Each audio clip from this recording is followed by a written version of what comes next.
Hi ma'am, good afternoon. I am Niña Alexia Claro, a student nurse from St. Paul University. I am here to assess your abdomen. It is crucial so that we could detect if there are abnormalities or unusual findings. If ever na may unusual po, then we can immediately take action po, okay? Okay, just relax lang po for our assessment today. And by the way, is it okay po if I'm going to touch some parts of your body? Okay, ma'am. But first, can you please state your name and your birthday, please? My name is Niña Marigatan and September 30, 2002 po. Okay. So, I may ask lang din po if you want to take your necessities po muna. Oh, no, it's okay. Okay. So, I'll just perform a medical assessment.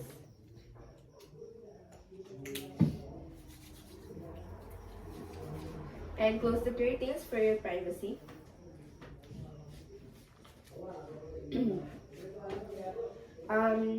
Excuse me for a while po, and I'll just gather all the equipments that I'm going to use for our assessment.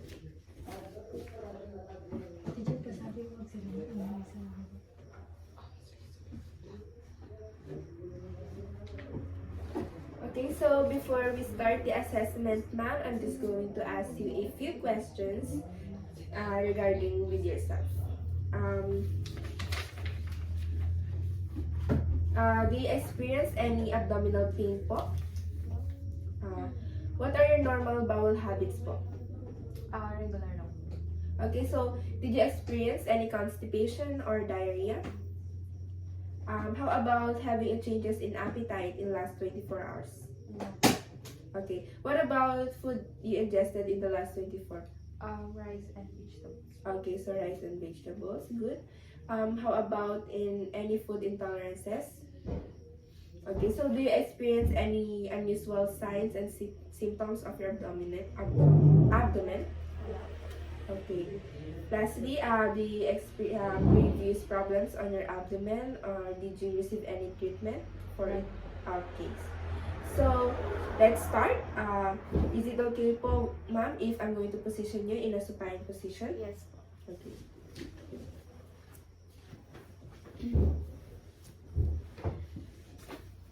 Ma'am, is it okay with you if I'm going to lift your shirt? Okay.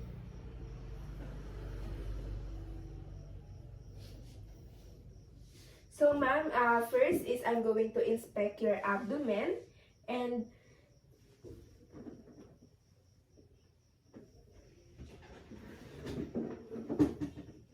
okay, ma'am, so for the skin integrity is I observe unblemished skin and even color. For the contour and symmetry naman po is I observe that it is concave and no evidence of enlargement of liver or spleen, and symmetric contour po. And everything is normal naman po.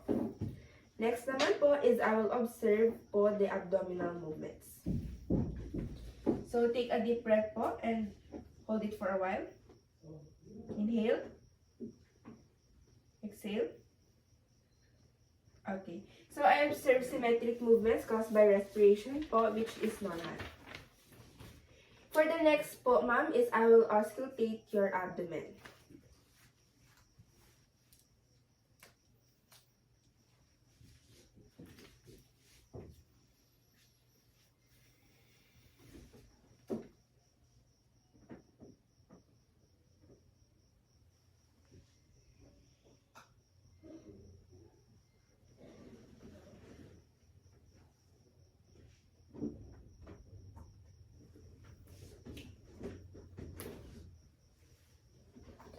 Okay, ma'am. So for the for your abdomen, ma'am, is audible naman po yung bowel sounds ninyo, and there is absence of arterial roots and absence of friction rag. So everything is normal po.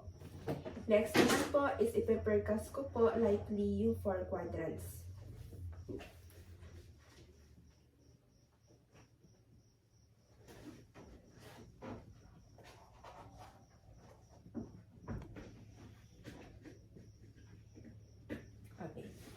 So, I observe po na tympani over the stomach and gas-filled bowels and dullness, especially over the liver and spleen, or a full bladder. Everything is normal din po.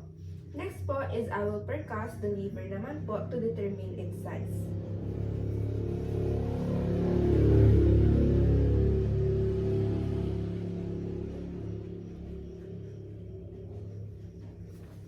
Okay, ma'am, so the lower border of liver dullness is located at the costal margin to 1 to 2 centimeter below. So, normal po. Now po is I will perform the scratch test.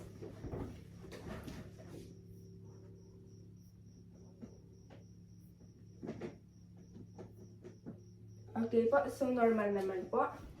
Next po, ma'am, is I'm going to percuss your splenic dullness, vertebral angle tenderness, and your abdomen for ascites.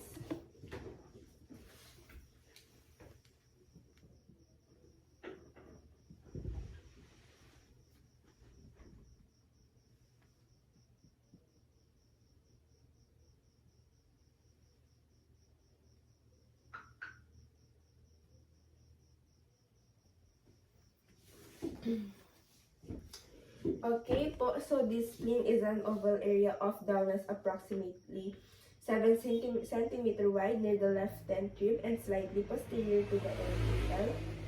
Next is, may nararamdaman po ba kayo na pain or discomfort?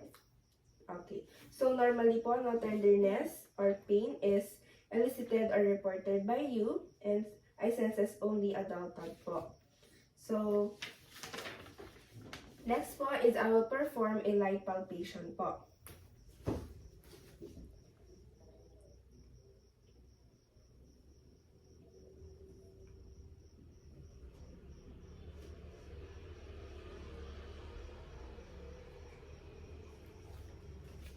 Okay, so I observe no tenderness, relaxed abdomen with smooth, consistent tension, which is normal din po.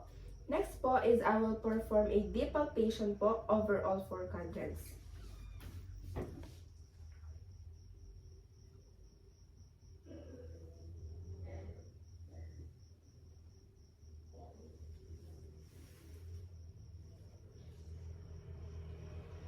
Okay, so I observe that there's no tenderness naman po, so everything is normal.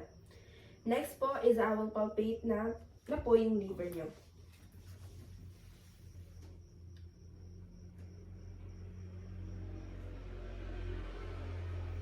Okay, so I observe that there is no enlargement or any tenderness po. Everything is normal din po.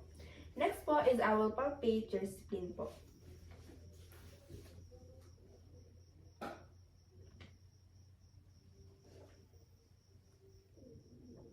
Okay, so soft and tender naman po, so it's normal po. Next po is I will palpate your kidneys.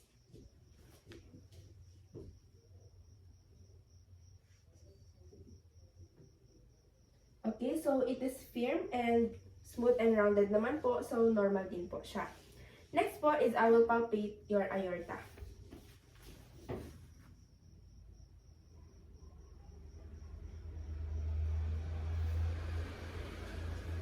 No unusual findings po, so everything is normal din.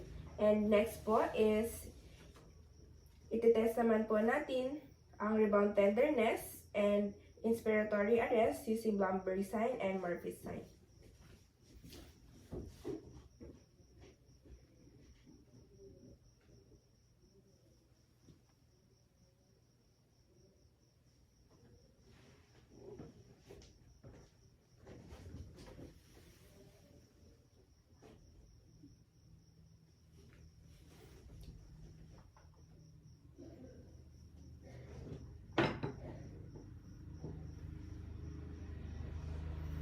Okay, so done.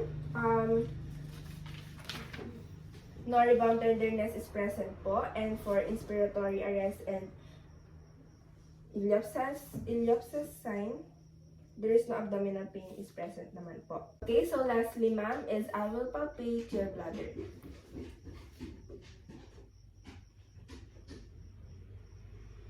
Okay, so there's no increase in pain is present po, ma'am. So that's all for today, ma'am. Thank you so much for your cooperation po. So once again, everything is normal po. There's no unusual findings or abnormalities. So, do you have any questions or classifications po, ma'am? Okay, so thank you po once again. You can position yourself po in the sitting position.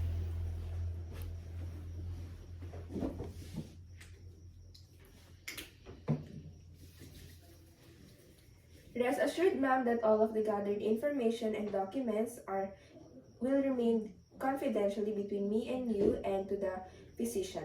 Thank you so much po.